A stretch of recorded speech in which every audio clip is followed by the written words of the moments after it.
Hey everybody, it is me Lone, back with a Fallout 76 video, and today we're going to be talking about the Crusader pistol in the game. So traditionally, the Crusader pistol was only available as a rare drop in daily ops, but now you can buy the plans for it for a limited amount of time, so long as you have the gold bullion available. And in today's video, I want to tell you whether it's worth it, whether you should be picking up the Crusader pistol in 2021, and also creating a build around it. So if you enjoyed this video, if it helps you, please like it, I would really appreciate it. Subscribe if you're new, with notifications if you can, and with all that out of the way, let's get to the content. Alrighty, first up, how do you purchase the plans for the Crusader pistol in the game? And I'm assuming that most of you know this, but for those of you that don't, you can purchase them from Minerva over the next couple of days at Fort Atlas. She's set up here for the week, and very quickly, Fort Atlas is here on the map, kind of roughly in the middle, and she always sets her shop up kind of down the road from the observatory. So as you can see, the observatory is up there, so she's just down the road, very easy to find. And then all you need to do is head to Minerva, click trade,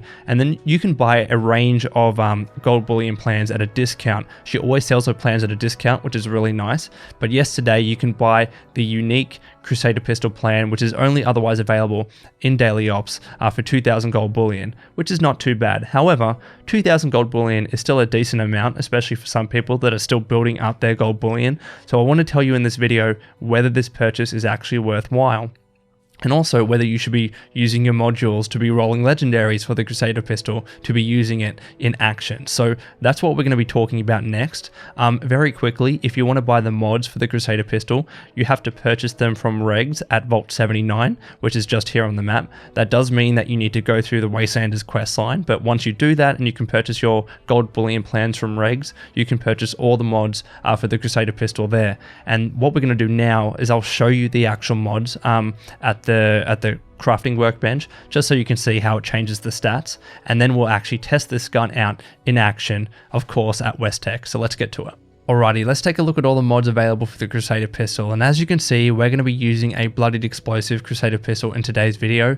By no means am I saying that this is the best set of rolls available for this gun, but I just want to see how much damage we can eke out of this thing, especially with all the damage boosts you get from being low health and using a bloodied gun, and also using explosive bullets on top of Demo Expert as a perk card. So I feel like this is going to be a good test to see how good this gun can or cannot be when it's close to its max potential. Of course, you can get even more damage if you were to use a stealth build, but I feel that's taking it a bit too far.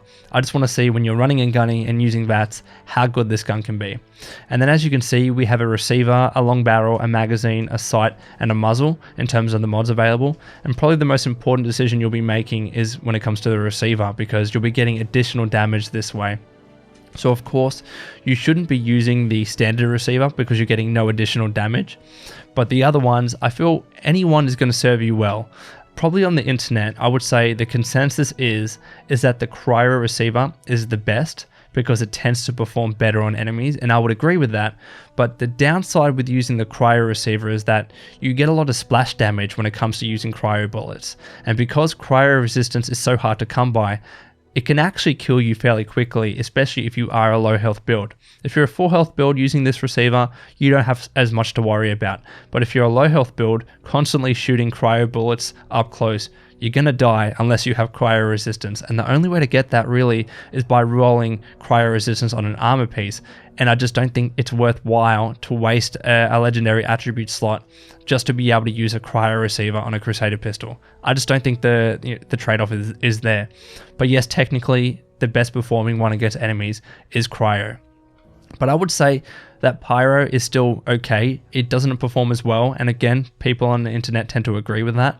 But the reason why I like pyro is that you are still getting, an additional amount of damage. Might not be much, but you're getting some more damage, and fire resistance is much easier to come by in the game. You can get the legendary perk card, you can get fireproof as the perk card, you can get asbestos lining when it comes to the chest mod for your armor. So there's loads of ways to easily get fire resistance in the game. So I can use a pyro receiver and get that increased damage and not get any splash damage, or not that much splash damage to the stage where I'm worried that I'm going to die or not. So that's why I like the pyro receiver. But if you don't want to worry about any splash damage at all, the fusion receiver is probably the best. It changes your damage type to energy, and it means it does okay as well. I would say the fusion receiver. I don't know. I just use energy damage or energy guns a lot in the game, so I wanted to try something a little bit different. But yes, the fusion receiver is a nice choice if you don't want any splash damage. But of course, the 5.56 receiver is there as well. I just don't see people giving this receiver much love on the internet. So honestly, any one of these are going to do. But for today's video, we're going to be using the pyro receiver. And then as you can see, there are 2 barrels available. So you've got a short barrel and a long barrel. You should be using the long barrel because you get more accuracy, more range that way. For some reason, the accuracy is a little bit lower, but not by much. It's only by a small amount. So the long barrel is better for sure. And then when it comes to the magazine, you've got a standard mag or a large mag. Of course, go with a large mag so you have more bullets in your magazine. The sights, these don't really matter unless you're aiming down the sight that much, and I'm going to be using VATS predominantly when it comes to this gun, as I recommend most of you do. But yes, you can have a reflex sight, which gives you better focus and sighted accuracy, and also a short scope, which gives you improved magnification and also superior sighted accuracy. And you can see how it affects the stats on the bottom left there. So you get a bit more accuracy with the short scope and not as much with the reflex sight. But I like reflex sights in the game, so we're going to be using that in today's video. Plus we're using VATS, so it doesn't really matter that much. And then finally, the muzzle, you can have no muzzle or suppressor. Again, if you want to get as much damage out of this gun as possible, you should be going with a stealth build, and that is probably its max potential as well. And then you should be using the suppressor as the muzzle, so you can be, ensuring you're staying in stealth for as long as you can. So for sure, this is for your stealth builds out there, but if you're not a stealth build, you shouldn't be using a suppressor because you're actually reducing the amount of range you can get with this gun. So those are the mods. There are no skins available, but it looks pretty cool anyway. So now I want to quickly show you my build that we'll be using in this video, and then we'll go test this gun out. Well, actually, no, we're in my crafting build. Let me go get my pistol build so you can have a look. Alrighty, so pulling this up now. This is not the perfect build, okay? I've been mucking around with it, to be honest. So I wouldn't, take this as gospel, but it's just something that I feel, is giving this gun a good shot. So take a screenshot if you want. But yeah, the main things is obviously you want to be using Gunslinger. So Gunslinger is increasing your damage when it comes to non-automatic pistols specifically. And there's a few other choices that I've made, like I still have Adrenaline because it's a good way to keep increasing your damage in a combat fight or a scenario like that. Bloody Mess is obviously important. Getting better criticals I think is important when you're using VATS a lot, of course. Critical Savvy and a luck of 33, so you're ensuring every second shot is a crit. Actually, I don't know if we have a luck of 33, but we should. Have a look. 32. We are 1 away from that. I want to use the bloody fortune teller and get to 33. It's a good thing I remembered that. But yeah, a few other things to highlight here. Tank Killer to get to actually ignore some armor when it comes to the pistol, which is nice. Tank Killer is fundamental when it comes to the Crusader pistol. If you want it to perform even decently, you really do need Tank Killer. Crack Shot if you're not using VATS. I just have it because I can. And a bunch of these other things I'm just using because I think it'll operate fine, but yeah, it's not a perfectly optimized build. Let's go to the fortune teller. Alrighty, we just used the fortune teller and now our luck is at 34, which is nice. If you didn't know, if your luck is at 33 and you're using the per card Critical Savvy, it means every second shot in VATS is going to be a critical. So this is really going to test, again, the max potential or close to max potential of this gun when it comes to damage. So we are pretty much ready to go, and let's head to West Tech. Alrighty, we're here at West Tech, and let's see how this gun operates against some level 100 super mutants. And I'm going to tell you in advance, it's going to perform just fine. It's not going to be amazing, but it's not going to be bad either. It'll be just fine. And the reason for that is that when it comes to builds in the game, pistols do tend to sit towards the bottom. They're not going to compare when it comes to riflemen or commando or heavy guns in the game, but they're going to be, towards the bottom, but still perform just okay against mobs.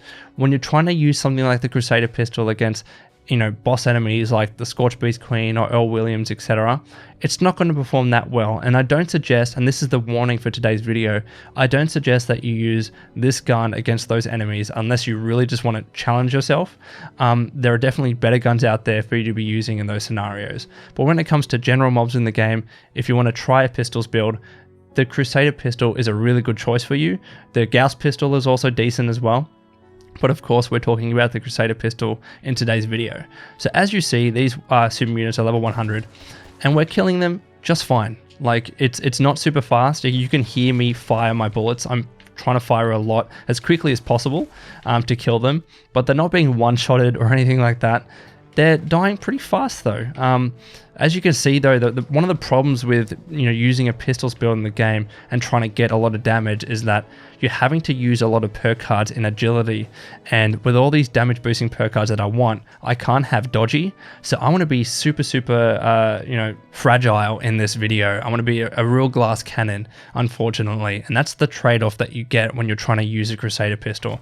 But if you can get around that, as you can see, you're going to deal out some decent damage in the game. We'll keep going here just to see how we perform against the rest of them. But if we were in a bigger area or an open area, I would probably get more benefit out of gun fu, because when gun fu operates with this gun, it's really nice. You can drop like 4 or 5 enemies fairly quickly, but I still like to have it just in case it does proc. But we're doing okay. Like it's, as you see, I'm still pretty fragile. I need to keep an eye on my health a little bit. If I was playing this normally and I wasn't trying to get all this amount of damage, I would probably sneak in dodgy just so I didn't die so often, or so I don't need to be as careful when it comes to healing. But for the purposes of this video, I just wanted to see what max out adrenaline especially would do. And because we're maxing out adrenaline, we have a decent amount of damage now over the base damage. And again, we're doing just fine. It's gonna do you well against mobs. It's gonna do you well against these high level enemies. Look, gun fu just operated then, so I was able to kill those 2 super mutants very quickly. But I'm needing to heal a lot, so that's the one downside again, as I said before. But yeah, like it's a fun build. Like I would suggest it if you had some gold bullion, laying around, and you just wanted to try a pistol build. Then the Crusader pistol is probably one of your better options, if not the best option. It's also a good thing to role play because it's specifically a Brotherhood of Steel gun, because it has that on the actual gun itself. But yeah, like I might use this every now and again just to mix it up, because sometimes you get tired using the same builds over and over again and you kind of want to challenge yourself.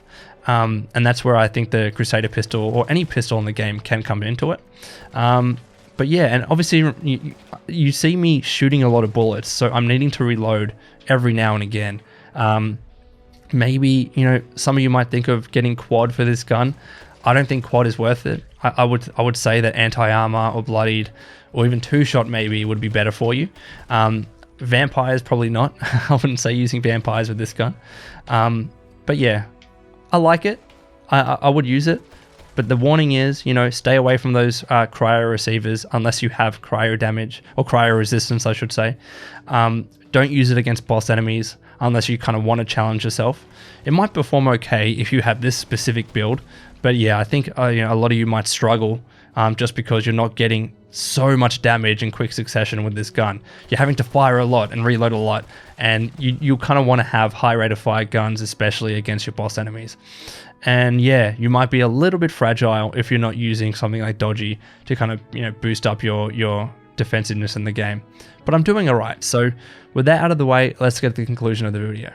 Alrighty, Wastelanders, that is all from me. I hope you enjoyed this video. Let me know your thoughts in the comments below, and until next time, this has been the Lone Vault Wanderer. Please take care of yourselves, and would you kindly keep fighting the good fight.